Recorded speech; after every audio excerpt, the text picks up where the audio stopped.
हम south Asia culture से belong करते हैं, जहाँ पे सबसे ज़्यादा जो मैटर कर रहा होता है हमारा फैमिली सिस्टम है, हमारा रिलीजियस सिस्टम है। जैसे जिस कल्चर में हम रहते हैं, साउथ एशियन हम लोग हैं, हम लोगों के लिए शादी एक बोझ बना दी गया है। सिचुएशनशिप में होंगे टारगेट रख लेते हैं, अच्छा इधर तक हो गया तो फिर ही रिश्ता भेजेंगे, उसके अलावा नहीं भेजेंगे। फ्रीडम हमें चाहिए। हम लोग शादी का परसेप्शन है हमारे लिए कैद हो जाना। रिलेशनशिप में गलत यानी एक्सपीरियंस हो जाए, टॉक्सिक, वो एक बात है ना, मेरा पुराना बड़ा टॉक्सिक रहा है। Hello everyone, welcome to the last episode on situationship. जैसा कि आप लोग जानते हैं कि सिचुएशनशिप तो एक शिप है ही, लेकिन उससे हटकर हम साउथ एशिया कल्चर से बिलोंग करते हैं, जहाँ पे सबसे ज़्यादा जो मैटर कर रहा होता है हमारा फैमिली सिस्टम है, हमारा रिलीजियस सिस्टम है, हमारा फाइनेंशियल प्रेशर, सब कुछ बहुत वेरी कर रहा होता है, कास्ट वेरी कर रही होती है हमारी बहुत ज़्यादा। मतलब इस सब के चलते हुए भी हम जो ये एक रिलेशनशिप और सिचुएशनशिप की एक हमने निकाली हुई, पहली बात तो रिलेशनशिप ही बड़ा मुश्किल हो गया अरेंज करना, उसके साथ सिचुएशनशिप भी अब हमने निकाल लिया है।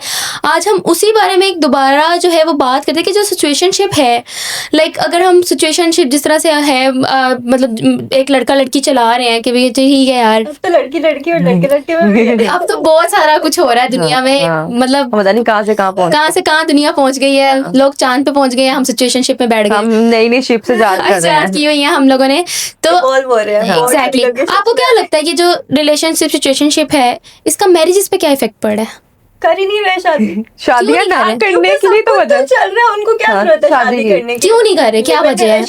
शादी का मतलब क्या है इधर हमारे? आपने आपको लगता है कि कहीं मैरिज और सिचुएशनशिप का आपस में कोई कनेक्शन है जिसकी वजह से सिचुएशनशिप एंड मैरिज नेवर कभी हो ही नहीं सकता? नहीं, आज का रिलेशनशिप और मैरिज का कोई लिंक नहीं है आपस में। रिलेशनशिप भी शादी होगी ये नहीं पता, लेकिन क्यों मुश्किल है शादी? आपको लग रहा है जैसे जिस कल्चर में हम रहते हैं, साउथ एशियन हम लोग हैं, हम लोगों के लिए शादी एक बोझ बना दी गया है। हम लोगों को लगता है कि शादी हम कर लेंगे तो हम कैद हो जाएंगे, हम फंस जाएंगे।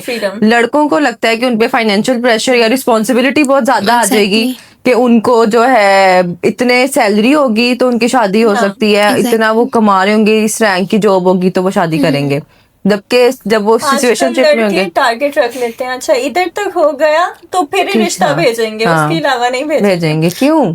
जबकि हम लोगों को ये चीज आसानी की बजाय हम और मुश्किल करते जा रहे हैं। एक तो पहली शादियां इतनी बड़ी बड़ी करके वो मुश्किल, लड़कियों ने अपने फियर्स बना लिए कुछ शादी से कि हम लोगों की जो है करियर परस्यू हम नहीं कर पाएंगे, है ना। और दूसरा ये कि शायद वो हम पे बहुत कंट्रोल करेगा, हमारी फ्रीडम खत्म। बेसिकली हमें फ्रीडम से मकसद है बेसिकली ये वही हो गया ना, माइंडसेट इतने वीक है, इतनी ओवर थिंकिंग है कि उसके अंदर थिंकिंग खत्म हो गया, सब ओवर हो गया। यही रह गया ना। फ्रीडम हमें चाहिए। हम लोग शादी का परसेप्शन है हमारे लिए कैद हो जाना, हम लोग रिस्पॉन्सिबिलिटी। हम ये आपने वो जो करियर वाली बात की, वही मैं एक दफा आपसे डिस्कस कर रही थी ना कि Why do we need men? हाँ, हमें क्या है, पैसे कमा रहे हैं, ये सोच आ गई है, ये सो एग्जैक्टली इस तरह की थिंकिंग आ गई है अब हमारे अंदर। लाइक फॉर इमोशनल सपोर्ट वो भी नहीं है, वो सिचुएशनशिप है ही फिर। या एग्जैक्टली वो नहीं चाहिए। वो फिर एक परमानेंट रखना है, के लिए एक दिन वो करेगा, उसमें तो इजी ब्रेक लेना आसान है, उसके बाद नहीं करेगा। फिर वही दिमाग में आएगा, पैसे कमा रही हूँ, मेरे पास सब इंडिपेंडेंट हूँ, तो फिर मुझे इस इंसान की क्या जरूरत है? कौन है ये बदतमीज, जाए यहाँ से। और अब इसी वजह से हम लोग इन चीजों में ज्यादा इंडल्ज हो गए हैं कि हमें लगता है कि हम लोग खुद ही अपने लिए काफी हैं, या हम लोगों को अगर कोई चाहिए भी तो बस कुछ अरसे के लिए चाहिए, उसके बाद हम लोग कोई और नया ढूंढेंगे। मैं आपसे अभी आपने बहुत अच्छा सवाल बोला है, लेकिन एक बात है, अगर किसी का रिलेशनशिप में गलत यानी एक्सपीरियंस हो जाए, टॉक्सिक, वो एक बात है ना, मेरा पुराना बड़ा टॉक्सिक रहा है, पास बहुत टॉक्सिक है, तो वो बंदा अगले बंदे के साथ भी वो सिंगल टाइम पे उसको टॉर्चर देके वो डबल देके जाएगा। ये अच्छा, ये बहुत है कि मैं पास्ट वाली जो रिलेशनशिप था वो बहुत टॉक्सिक था, तो मैं अब ना आपके साथ कमिटमेंट नहीं कर सकता या कर सकती, क्योंकि ना मुझे अभी भी डर लगता है। आपको क्या लगता है, इसका क्या एग्जांपल है? क्यों वो ट्राई नहीं करना चाह रहे? एक्चुअली में टॉक्सिक वो खुद ही थे। वो आपको उनके साथ रहने के बाद पता चला, अच्छा मसला वो नहीं था, आप थे। और देखो फिर अगर आप डरित ना रहे हो और आपको पास्ट ट्रॉमा से ही नहीं आप निकल पा रहे, तो नेक्स्ट बंदे को क्यों ट्रॉमा देने आ रहे हो? पहले हील होना चाहिए। हाँ। फिर ही आप अगले पे जाओ ना। जब आप हील ही नहीं हुए तो फिर आपको ये तो वो एक रेस्टोरेंट चले गए, हाँ। वहाँ का खाना अच्छा नहीं था, तो अब कभी आप रेस्टोरेंट रेस्टोरेंट नहीं नहीं जाएंगे। जाएंगे, कभी आप खाना नहीं खाएंगे, दोबारा भूखे मर जाएंगे। यार ये मिस आउट होने का भी बहुत हाँ, फियर है हाँ। कि अच्छा ये लड़का अच्छा Fear लग of- रहा है, हाँ। लेकिन अगर मैंने इसको नहीं अभी अप्रोच तो बाद किया में तो पता कहीं नहीं- बाद में मिले ऐसा हाँ, या हाँ। ना मिले। हाँ। अच्छा ये चीज़ वो है। लालच बुरी बला, लालच हाँ, बुरी लालच वो बला बचपन है। में आपने कहानी सुनी होगी एक मुर्गी वाली ना, वो जो हर रोज एक सोने का अंडा देती थी। हाँ। हाँ, वो एक बंदा बेचता था, उसका घर चल रहा था, उसने के दिल में आया लालच, स्कीम हाँ। लगाई उसने कहा मैं एक ही दफा उसको मार पेट ही फाड़ देती। के करोड़पति बन जाता हूँ मैं। बस पता फिर क्या लगा इन पे, सड़कों पे नालियों में पड़ा होगा ये। क्या लालच खाया? में उसने पेट फाड़ क्या खाया, क्या और खाया? उस बेचारी कुछ मुर्गी भी नहीं मिला ना उसको कुछ भी नहीं, उसके हाथ मिला। में देखो ना, मुर्गी के अंदर तो अंडा वो एक बनता था रोज का, हाँ। उसने मुर्गी का पेट फाड़ा, कुछ भी नहीं था अंदर।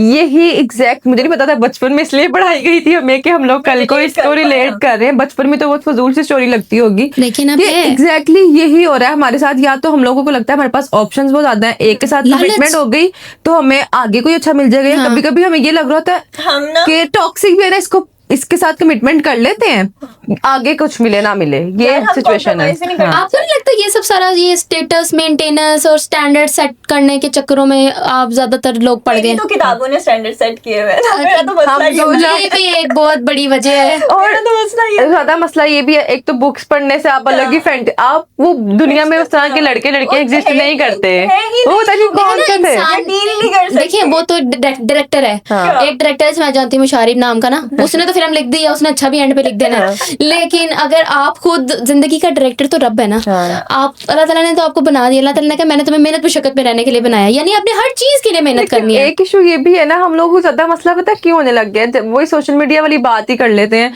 कि इतने कपल उस पे आ रहे होंगे और हर कपल परफेक्ट लग अच्छा, रहा होता मैंने है, आपसे- और रियलिटी में कोई कपल परफेक्ट नहीं है। वाई? तो हम लोग को लगता है यार उसने उसको ये वाली इतना बड़ा बुके दिया है, इतना बड़ा टेडी बेयर Comparison दिया है, बहुत उसने ज्यादा उसको होता ये है। वाली रिंग दी, तो हम लोगों को भी अब जब तक ये वाला बंदा नहीं मिलेगा हम नहीं कमिटमेंट सबकी करेंगे। किस्मत अलग है। हम अपना रिश्ता कंपेयर Exactly. करने जब लगा। हम कंपटीशन में पड़ेंगे हाँ। तो हम फिर कभी भी एक के साथ कमिटमेंट नहीं हाँ, कर और हम पाएंगे। इसी तरीके से सारी जिंदगी भटकते रहेंगे और भटकते हमारी रहेंगे। आत्मा भटकती रहेगी। ये जो हाँ, है हाँ।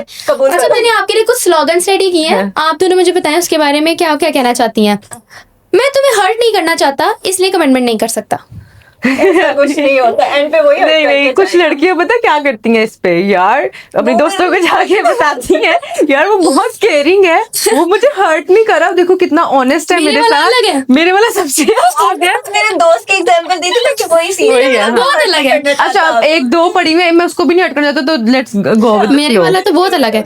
और एक और जो कि तुम मेरी बेस्ट फ्रेंड हो, मैं इसलिए रिस्क नहीं लेना चाहता। ये सबसे फारिग है यार। क्या है ये बेस्ट फ्रेंड के साथ रिस्क लेना, वो शाहरुख खान का डायलॉग नहीं यार, था जो मेरी दोस्ती, मुझे अब मुझे पता लग गया लड़का लड़की कभी दोस्त यार, घर वाले सही कहते थे, लड़का लड़की कभी दोस्त नहीं हो सकते। खराब है हाँ। ये फैक्ट्री बंद होनी चाहिए। हाँ। और एक और बड़ा अच्छा स्लोगन है, हम रिलेशनशिप में नहीं है लेकिन मैं तुम्हें किसी के साथ देख नहीं सकती। जेलसी कंट्रोल क्यों होता है ना, आपको होल्ड पूरा jealousy क्यों चाहिए। है? आपको क्या मसला है? आपने तुम्हें होना, तुमने कोई शादी करनी है हमसे तो फिर हम लोग किसी और के साथ, तुम हमें नहीं देख सकते, क्यों नहीं देख सकते? खुद तुम हर एक के साथ हाँ, जाते exactly. फिरते इसमें तो हो। गाना ही डेडिकेट करना कौन बनता है, सा? तुम्हें कोई और देखे तो जलता है दिल, बड़ी मुश्किलों से फिर संभलता है दिल। एक और है स्लोगन लास्ट और बड़ा अच्छा, मेरा पास्ट रिलेशनशिप ये टॉक्सिक तो था हमने बात इसलिए कर ली बस है, मैं वही पास्ट का बहाना बना के अगलों की जिंदगियां बर्बाद अगर आप करते हैं। फ्यूचर को पास बता दो ना अपना, वो उससे भी वर्स करके जाएगा, इसलिए कभी पास ना बताओ अपना। जैसा कि आपने देखा कि इस वक्त मार्केट में बहुत से शिप अवेलेबल हैं, रिलेशनशिप, सिचुएशनशिप, तो इंटर्नशिप, तो स्कॉलरशिप। वैसे मैं तो स्कॉलरशिप में ही हूँ। आप लोग कमेंट सेक्शन में अपना जरूर बताइए कि कौन से शिप में आप सवार हैं, और दूसरा आप हमें ये भी बताइएगा कि अब ऐसा कौन सा टॉपिक है जिस पे बात होना बहुत ज़रूरी है, और हम ज़रूर आपके लिए ऐसे नए नए टॉपिक्स लेकर आएंगे और इंटरेस्टिंग टॉपिक जिस पे हम बात करें और बताएं कि क्या चल रहा है मार्केट में और क्या हो रहा है दुनिया में, जो जेनजी का इस वक्त सबसे ज़्यादा बड़ा मसला है। हम दोबारा आपसे मिलेंगे अनदर एपिसोड में। अल्लाह हाफिज़।